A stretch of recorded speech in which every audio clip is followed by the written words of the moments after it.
জানেন আমরা গতকালকে একটি গুরুত্বপূর্ণ অভিযান পরিচালনা করেছিলাম। এই অভিযানের উপর ভিত্তি করে আমরা আজকে একটি ব্রিফিংয়ের আয়োজন করেছি। তো বাংলাদেশ আমার অহংকার এই স্লোগান নিয়ে র্যাপিড অ্যাকশন ব্যাটালিয়ন প্রতিষ্ঠাকাল থেকেই সন্ত্রাস, জঙ্গিবাদ নির্মূল ও মাদক বিরোধী অভিযানের পাশাপাশি বিভিন্ন সময় চাঞ্চল্যকর অপরাধে জড়িত অপরাধীদের আইনের আওতায় এনে জনগণের সুনাম অর্জন করতে সক্ষম হয়েছে।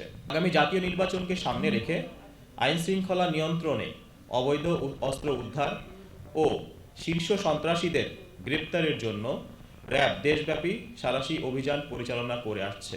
এরই ধারাবাহিকতায় গত 1 জানুয়ারি 2026 তারিখে দিবাগত রাতে র্যাব 4 এর একটি আভিযানিক দল গোপন সংবাদের ভিত্তিতে ঢাকা মহানগরীর শাহ আলী থানাধীন গোরার চটবাড়ি বেড়িবাঁধ এলাকায় অভিযান পরিচালনা করে। এখানে অবৈধ অস্ত্রধারী 3 জন শীর্ষ সন্ত্রাসীকে গ্রেপ্তার করা হয়।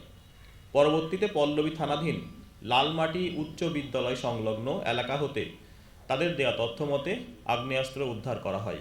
গ্রেপ্তারকৃত আসামিরা হলেন ফাইজুর রহমান মুক্তি ওরফে ডন মুক্তি, শাকির আহমেদ সুমন ওরফে হকি সুমন এবং গোলাম মোস্তফা কামাল বাপ্পি ওরফে শুটার বাপ্পি।